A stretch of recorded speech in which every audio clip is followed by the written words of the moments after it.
How you doing? This is John, and welcome to John's Long Box. Today we're doing part 2 of King Size X-Men Annual number 4, 1980. Sorry I didn't post a video yesterday. It was my wife's birthday, and we spent the entire day doing stuff. We went to Cheesecake Factory. She wanted a Harry Potter cake, like Hagrid gave her, and I told her I couldn't get it done in time, and the bakeries were all closed, and then I had it ordered a week early. And then when I showed it to her, she was all surprised. So it was a fun day. Then we went to Cheesecake Factory and ate like pigs. So here we're going back to where we were. If you remember, Nightcrawler, King Minos was one of the judges of the dead. And he grabbed Nightcrawler and he said, because of your crimes, he's throwing him into this infinite pit. Again, I never cough until the camera goes on. So here we are. I guess it's the talking. I also sit in silence when I'm by myself in the basement. So this tentacle throws Nightcrawler, and Storm leaps out and goes to get him. I like what she says. The pit so vast, it seems to go on forever. How many poor souls are spending eternity here in torment? I don't know about you, but stuff like this scares me. Like a never-ending pit. Like just I don't know.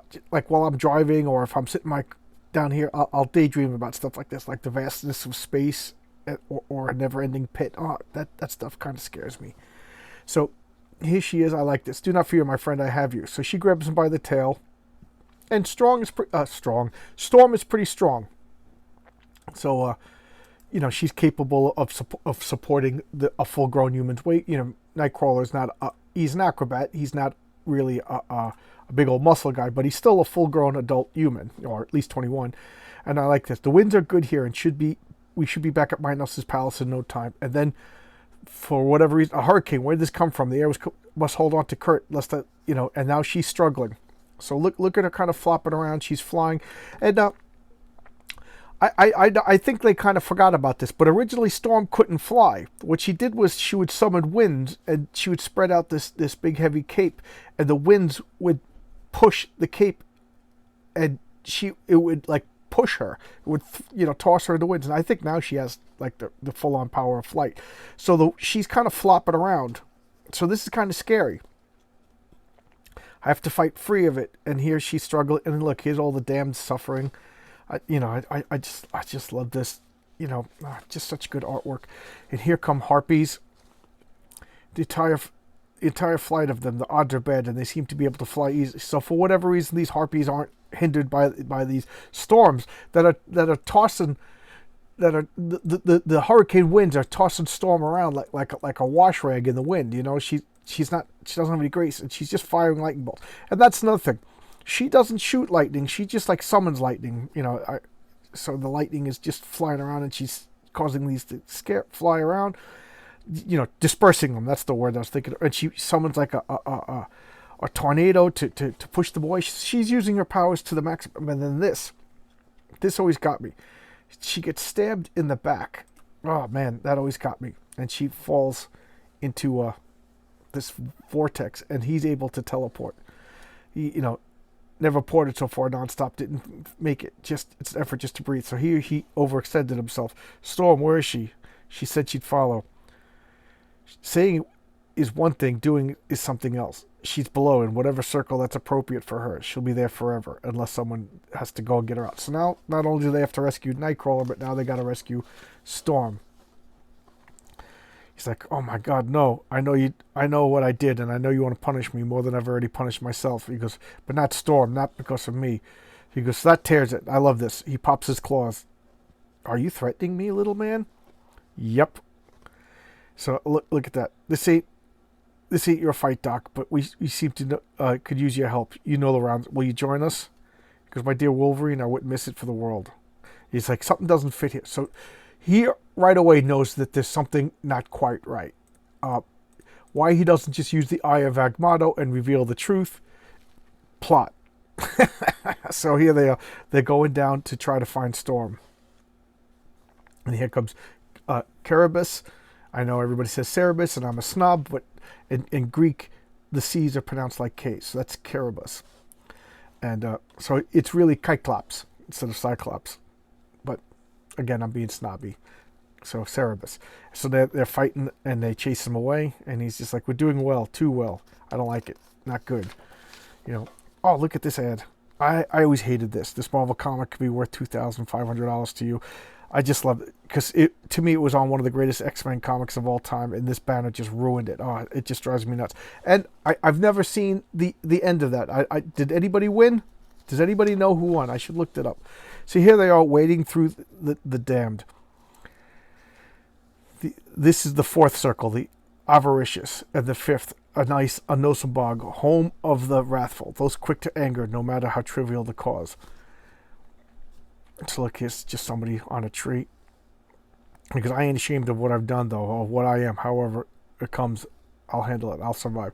With my temper, I could end up in that swamp when I die, or somewhere worse, lower down. Something to think about. So here they are, contemplating like their actions. Wolverine with his berserk rage and his temper, like he could be one of the people suffering down here. So, is that a city? Yes, it's this. Beyond lies neither hell. Prepare yourselves, my friends. What we've seen before is nothing compared to what lies ahead. So, Nightcrawler, I do admit to prior, but the time has come for answers. Who is Margolai, and why did she bring you here? What better place to punish the man who killed her firstborn, her only son, his own beloved brother? You did such a thing. I did what had to be done, what I had promised to do, and I'll do it over again. He goes, the misfit, a murderer, no flaming way. He's not telling the whole story. So look at this. This city with this iron gates, and the walls are so hot that they're on fire, and they're throwing spears. And Colossus, is he transformed? Yeah, he's transformed. So he takes the spear, and these devils are just throwing like the sieging. So here they are, Nightcrawler Bamps, and it's battle time against all the demons. Doing the Doctor Strange stuff. Wolverine's fighting them all off. Battle, like Lord of the Rings. And here's the gate. Colossus is just rips it open. I love this. There will be patient. It will be room. What was he gonna say? I found the gate. And he rips open. Look, he's on fire. The demons, they're fleeing. Because according to the gate, only one being could open these unholy gates by force. Colossus may be a pure, noble spirit, but he's only a human. In true hell, he should not have been able to smash open these gates. So there we go. We're starting to get clues that this ain't exactly kosher. This ain't what it seems to be. And again, why Doctor Strange doesn't use the Eye of Agamotto that reveals the truth, we will never know.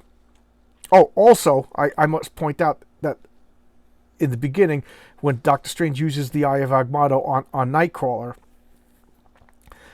Doctor Strange was surprised to find out that Nightcrawler is human. He's just a mutant. Again, Doctor Strange, judging by his appearance, thought that Nightcrawler was some sort of demon-human hybrid. But he confirmed that Nightcrawler is just a mutant, not a demon or anything like that. So that was pretty cool. Because that was kind of a debate among our friends when we were growing up, that Nightcrawler must have been a little bit something more supernatural, but he's just a mutant that looks like that. So here they are, they're looking at the pit. Malja Bulge. This is the 8th circle of hell, far, far below Dis. It is the Bulgias, connected by the narrow stone bridge. These are those who lived and ruled by fraud. So this is like liars and con men and stuff like that live here. And I love this little philosophical debate that happened. Will it never end such horror, such cruelty? I'd never dreamed. If believing in your God, Nightcrawler, means accepting the existence of this place, I am now glad I was raised an atheist. Remember, Colossus was raised in Soviet Russia, so he was state religion, if you want to call it that. I can't think of a better term right now. It is to be an atheist. So, he's a product of his times. And Nightcrawler, he's a Roman Catholic. He grew up in Germany. And not to be so harsh, Peter, so quick to judge, hell is balanced by heaven, and those who come here deserve their damnation. And then, of course, Wolverine interjects and ends their argument. Storm's here somewhere, bub. You saying she deserves this? Blast. This pit stinks so much I can't isolate. So the sulfur and brimstone stenches are clouding the senses. But I love this little debate. And I also love that this is Chris Claremont giving everybody I don't know what Chris Claremont's religion is. I don't know what Chris Claremont's politics are. But he doesn't strawman anybody. He doesn't give anybody a stupid point of view, and then uses his point of view as the good guy. What Colossus kind of said makes sense. What Nightcrawler said makes sense. And then you see Wolverine, who was never really raised religious, never showed, starting to doubt his ways. I just love that. He makes everybody human. Nobody's a resolute braggart, staunch in their thinking. They're human beings. I think Claremont was such a good writer, and he did a really good job. People were brave when they needed to be brave, but they also had a moment of weakness and doubt. Just good. I just love it. I could rant and rave. So here we go. He goes in the seventh circle. What goes in there? Thieves. He goes, thieves. Well, that's what Storm is. Remember, Storm was a thief back before she was the mutant goddess Storm, when she was a kid and not in total control of her powers. Even before she had her powers, she would steal in the streets of Cairo in order to survive. So that's where, using deduction and knowledge of her, she's a thief. So now he's jumping in, wading through everything, looking, and I love these little pits with these serpents. There she is. So he teleports down to grab her, and she's all withered and hag-like. No, can't move. And Doctor Strange grabs the bands, and she's terrified. Where is she? Where is she? And he goes, relax, here she is. This is Storm. And they're like, what are you talking about? He goes, it's got her scent. It's Storm. She's like, I can't believe this. It's a demon. So he lets the bite her, and whatever, the essence is transformed. So these things would bite you and steal your essence and transfer back. So Storm's body was horrific because that's what this thing did, and now it's transferred back, and here she's beautiful Storm again, and they save Storm. The X-Men are back. And where are they now? The bottom of the abyss. Coctius is its name, and it's the color of despair. It's cold oblique. That's another thing from Dante's Inferno. Is hell was a place of fire and ice. Not everybody remembers the fire. Everybody seems to forget the ice. So here they are. It's just frozen, and Nightcrawler is what he got trapped in the ice. So now they're trying to save him before he suffocates. He's clawing away. What happened to Colossus? Oh, he's preparing, and she's shooting lightning bolts, and he smashes. He will be free. He lives, magnificent. But he's shivering. Give me your cloak to warm him up, Doctor. So they're wrapping him up to save his life. What is that? Satan. So here he is. This is Satan. He goes, no, Nightcrawler. This fiend is but Satan it's not. Behold its true aspect. I am Margaly, she who walks the winding road. So he casts some dispel. And how come you come here and why? I brought them, Mother. I deceived them into thinking you were responsible. Jimian from destroying the man I love. So she sent Nightcrawler to this pseudo hell, and then she pretended to be Margaly and attacked them into making them go to hell to save Nightcrawler because she loves Nightcrawler. Because so be it. You defied me, now you pay the price. And she uses her magic powers and turns her into crystal.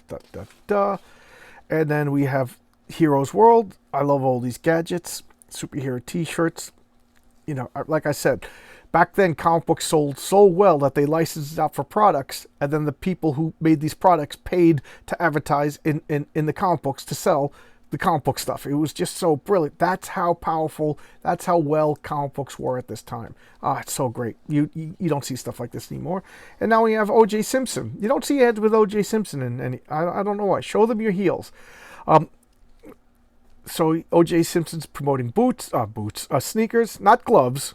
He's not promoting gloves. For some strange reason, he's not promoting gloves. He's promoting sneakers. And here we are. Doctor Strange is saying, this isn't right. What's going on at Mystic Sorcerer Battle? So here he is. She's doing...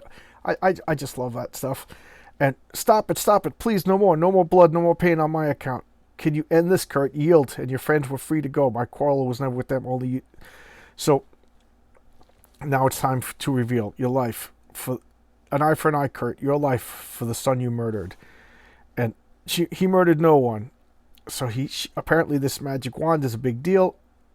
He's innocent. Kurt would never deliberately murder anyone. He told you that, but I know differently. You seek justice, Margulie, or vengeance? Justice, Mage. There's a simple way to determine this. Oh, you refer to the Eye of Agamotto? You know of the all-seeing eye, among other things. You are not the first custodian of the ancient amulet, Doctor Strange, nor will you be the last. So she, look how powerful she is. She summons the eye away from Doctor Strange with just a gesture. Who is this woman? So now the light is burning on him, and of course, the plot powers of the Eye of Agamotto is revealing. So this is Kurt and his mother, Margulie Savardos. So this is his mother died in childbirth, and Nightcrawler was adopted by Margulie Savardos. You know, if you've seen the 70s movie with Sean Connery's Zardos, this is where the name came from. So it's just kind of funny that now retroactively Nightcrawler's family is great sorcerers and wizards and stuff like that. You know, so this was his stepbrother, and they're playing, and they made we're blood brothers now, Stefan. Yes, and I fear the dark side of my soul. Swear to me, Kurt, that if I ever turn evil, if I ever take an innocent life, you will kill me. Kurt laughed until he saw that the brother wasn't joking. He swore the oath and on honor of his immortal soul. Until it came to pass years later, outside the Bavarian village of Winseldorf, Stefan killed cruelly, wantonly, and Kurt thought to stop him from killing again. Kurt did not wish his brother's death.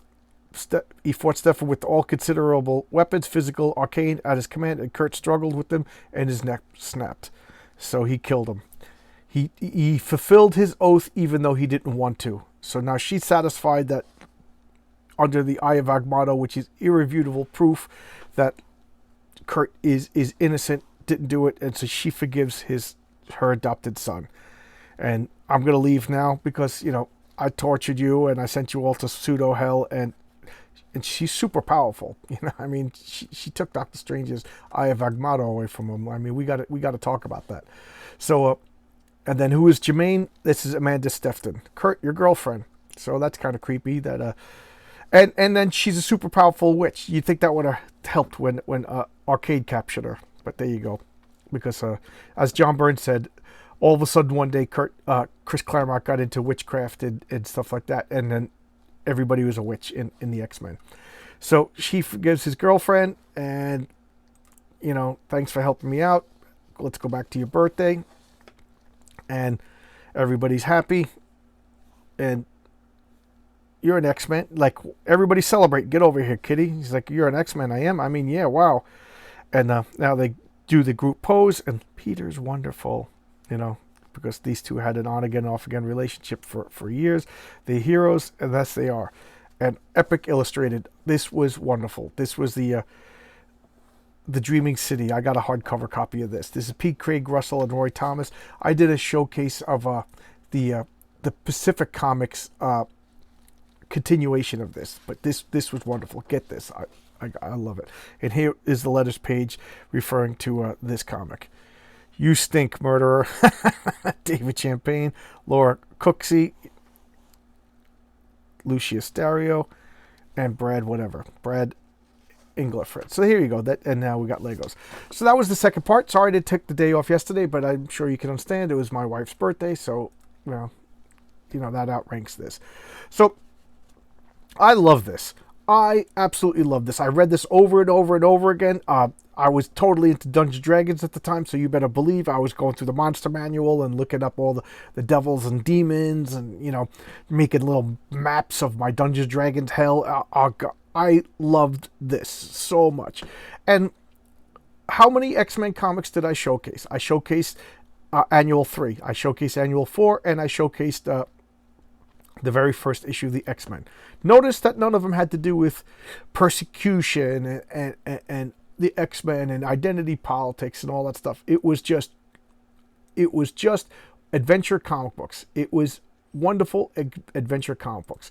And that's what the X-Men mostly were. I would say, not even an exaggeration, every 10 issues, one of the issues would be like, oh, I'm a persecuted mutant.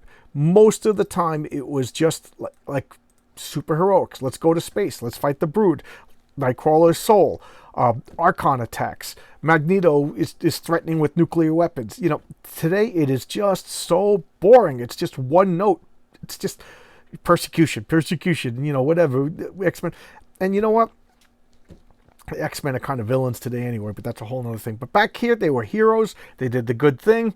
And like Stan Lee said, he just came up with the concept of mutants because the hardest part of superheroes, he said, was coming up with an origin. And he was tired of coming up with origins. So, mutants. So, he did a lazy thing. And it worked. So, they didn't beat the concept over your head of bigotry and whatever. It's just so tired. But, again, I'm ranting and raving. So here we go. This is a X-Men Annual number 4. Wonderful comic. John Romita Jr. and Bob McLeod doing the artwork. Chris Claremont writing. Oh, I just loved it. All the characters are human. You know, he had his moment of anger and doubt. Well, he started to wonder about his nature. Doctor Strange was the MacGuffin man. Storm had her moments of like rescuing and strength and overcoming odds, and then succumbing to fear. Every one of these characters just had a high point and a low point because they're three-dimensional characters. So good, so good. But there you go. Thank you. I'll be back tomorrow with an all-new comic, and I hope you enjoy your weekend. And I appreciate that you spend 20 minutes a day watching my videos. Thank you. Request a video. The hard part of my day is what am I going to do next? So, I would appreciate it if you guys help me out and pick the comic. And of course, if I have that comic, I will showcase it. So thank you so much. Enjoy your day. Bye-bye.